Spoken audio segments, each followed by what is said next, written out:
ناظرین السلام علیکم۔ اقرا نیوز میں عارف قاسمی آپ کا خیر مقدم کرتا ہے۔ پہلے آج کی ہیڈ لائنز ملاحظہ فرمائیے۔ اوبر ڈرائیوروں کی حیثیت سیلف امپلائڈ نہیں بلکہ ملازموں کی ہے، برطانوی سپریم کورٹ کا فیصلہ۔ ہندوستانی حکومت مسلم مخالف قوانین بنا رہی ہے، ہیومن رائٹس واچ کا الزام۔ مسلمانوں کا ذاتی ڈیٹا حاصل کرنے کے بعد کیا لوگوں پر نظر رکھی جا رہی ہے؟ امریکی ارکان پارلیمنٹ کا خفیہ اور عسکری اداروں سے سوال۔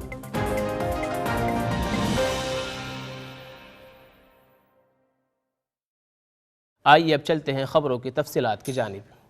برطانوی سپریم کورٹ نے ایک فیصلے میں کہا ہے کہ اوبر ڈرائیوروں کی حیثیت سیلف امپلائڈ نہیں بلکہ ملازموں کی ہے۔ اس فیصلے کے نتیجے میں ہزاروں اوبر ڈرائیور اب چھٹیوں اور منیمم ویج کے حقدار قرار پائیں گے۔ اس سے پہلے 3 مرتبہ مقدمہ ہار جانے کے بعد اوبر نے سپریم کورٹ میں اپیل کی تھی۔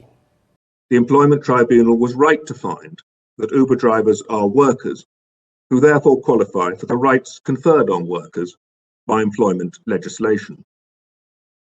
The judgment also upholds the finding of the Employment Tribunal that for the purposes of the legislation, the claimant's working time was not limited, as Uber had argued, to periods when they were actually driving passengers to their destinations. It also included any period when the driver was logged into the Uber app in the relevant territory and was ready and willing to accept trips. وزیر اعظم Boris Johnson نے برطانیہ میں corona کے اضافی ٹیکے غریب ممالک کو دیے جانے کا اعلان کیا ہے۔ G7 کی ایک ورچوئل میٹنگ سے خطاب کرتے ہوئے انہوں نے دوسرے مالدار ممالک سے بھی ایسا ہی کرنے کی درخواست کی ہے۔ برطانیہ نے کرونا وائرس کے 400 ملین ٹیکوں کا آرڈر دیا ہوا ہے اور تمام بالغوں کو دیے جانے کے بعد ان کی بڑی تعداد بچے رہنے کا امکان ہے۔ آرسنل کے چیف ایگزیکٹو ونے وینکٹیشم نے اس بات سے انکار کیا ہے کہ فٹ بال کھلاڑی میسوت اوزل سے دوری قائم کرنے کے پیچھے یوغر مسلمانوں کے حق میں دیا گیا میسوت اوزل کا بیان اور آرسنل کے تجارتی مفادات ہیں۔ میسوت اوزل ترکی النسل جرمن کھلاڑی ہیں۔ وہ آرسنل کے لیے کئی میچ کھیل چکے ہیں۔ دسمبر 2019 میں انہوں نے ایک بیان میں یوغر مسلمانوں کے تعلق سے کہا تھا کہ وہ ظلم کے خلاف جہاد کر رہے ہیں۔ حقوق انسانی کی تنظیم ہیومن رائٹس واچ نے حکومت ہند پر ایسے قوانین بنانے کا الزام لگایا ہے جن کے ذریعے مسلمانوں کے خلاف ایک منظم انداز میں امتیاز بڑھتا جاتا ہے اور حکومت کے ناقدین کو بدنام کیا جاتا ہے۔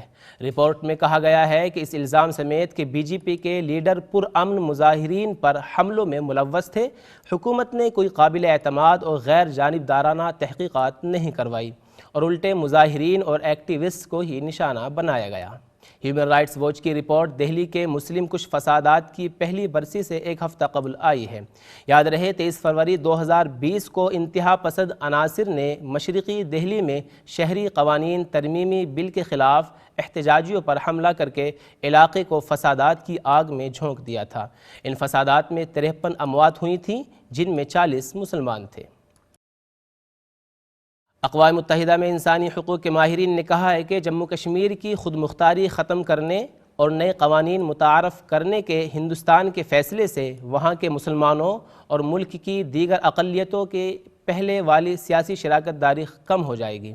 اقوام متحدہ کے ہائی کمشنر برائے انسانی حقوق کی جانب سے جاری کردہ ایک بیان میں کہا گیا ہے کہ ایسے قوانین کے نتیجے میں روزگار اور زمین کی ملکیت سمیت تمام ضروری معاملات میں ہندوستانی اقلیتوں کے خلاف امتیاز بڑھتا جائے گا۔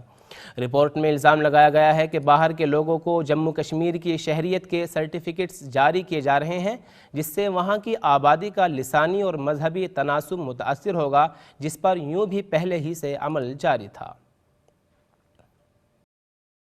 پاکستان کے وزیر اعظم عمران خان نے کہا ہے کہ سینیٹ میں زیادہ سے زیادہ ارکان منتخب کرانے کی غرض سے اپوزیشن PTI کے ارکان کو خریدنا چاہتی ہے۔ عمران خان کا اشارہ سینیٹ کے انتخابات میں کھلے عام ووٹنگ پر ان کی تجویز کے خلاف اپوزیشن کی مخالفت کی جانب تھا۔ انہوں نے مزید کہا سیاست دانوں کو خریدنے کے لیے ایک منڈی قائم کر دی گئی ہے اور قیمتیں لگائی جا چکی ہیں۔ یہ سلسلہ گزشتہ 30 سالوں سے جاری ہے۔ عمران خان نے کہا کہ تمام سیاستداں بکاؤ نہیں ہوتے مگر بہت سے بکاؤ ہیں۔ انہوں نے مزید کہا کہ اپوزیشن پارٹیاں خود کھلی ووٹنگ کا مطالبہ کیا کرتی تھی مگر اب اس کی مخالفت میں لگی ہوئی ہیں۔ متحدہ قومی موومنٹ پاکستان MQM کے قائد محمد انور کا آج انتقال ہو گیا۔ محمد انور MQM سے 1979 سے وابستہ تھے اور اس کے بانی الطاف حسین کے نزدیکی ساتھیوں میں تھے۔ وہ کافی عرصے سے کینسر کے عارضے میں مبتلا تھے۔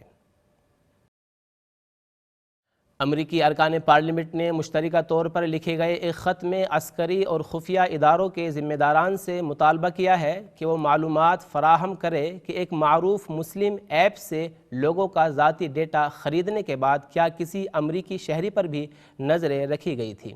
گزشتہ سال وائز نیوز نے خبر دی تھی کہ نمازوں کے اوقات بتانے والے مسلم پرو نامی ایک ایپ نے اپنے صارفین کی لوکیشن سے متعلق معلومات ایکس موڈ نام کی ایک کمپنی کو بیچی تھی، جس نے اسے کسی تیسری پارٹی کو بیچ دیا جو ایسی معلومات امریکی ملٹری کو فراہم کرتی ہے۔ امریکہ نے کہا ہے کہ وہ 2015 نیوکلیئر معاہدے پر ایران کے ساتھ براہ راست بات کرنے کے لیے یورپی یونین کی دعوت کو منظور کرے گا۔ یہ بات امریکی محکمہ خارجہ کے ترجمان نیڈ پرائس نے ایک بیان میں کہی۔ امریکی حکومت کی جانب سے بیان یورپی یونین کے ڈپٹی سیکریٹری جنرل انیریکا مورا کے اس بیان کے بعد دیا گیا ہے جس میں انہوں نے کہا تھا کہ وہ دونوں فریقین کو غیر رسمی بات کی دعوت دینے کے لیے تیار ہیں۔ دریں اثنا امریکہ اور دیگر یورپی ممالک نے ایران کو نیوکلیئر معاہدے کی خلاف ورزی سے باز رہنے کی دھمکی دی ہے۔ آج کے بلیٹن کی خاص خبریں ایک مرتبہ پھر ملاحظہ فرمائیے۔ اوبر ڈرائیوروں کی حیثیت سیلف امپلائڈ نہیں بلکہ ملازموں کی ہے، برطانوی سپریم کورٹ کا فیصلہ۔ ہندوستانی حکومت مسلم مخالف قوانین بنا رہی ہے، ہیومن رائٹس واچ کا الزام۔ مسلمانوں کا ذاتی ڈیٹا حاصل کرنے کے بعد کیا لوگوں پر نظر رکھی جا رہی ہے؟ امریکی ارکان پارلیمنٹ کا خفیہ اور عسکری اداروں سے سوال۔